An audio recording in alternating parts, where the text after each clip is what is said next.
கன்னி தெய்வ வழிபாடு அப்படின்றது எல்லா குடும்பத்திலையும் செய்ய வேண்டிய ஒரு விஷயம்.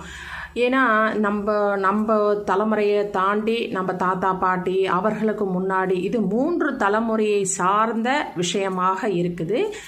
இதில் யாராவது அதாவது ஒரு சின்ன குழந்தையிலிருந்து பிறந்து மறுநாள் இறந்த குழந்தையாக இருந்தாலும் அல்லது பிறந்தவுடன் இறந்த குழந்தையாக இருந்தாலும் இல்லை வளர்ந்து கண்ணி கழியாமல் இறந்த ஒரு ஆணாக இருக்கலாம் அல்லது பெண் குழந்தையாக இருக்கலாம்.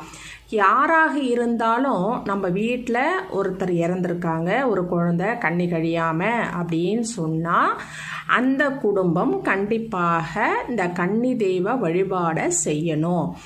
இது நம்ம முன்னோர்களை கேட்கணும். நம்ம குடும்பத்தில் யாராவது இப்படி இறந்துருக்காங்களா, யாராவது ஒரு குழந்தை பிறந்திருக்கா, இல்லை தாத்தாக்கு ஆயா அதுக்கு முன்னாடி அப்படின்னு சொல்லிட்டு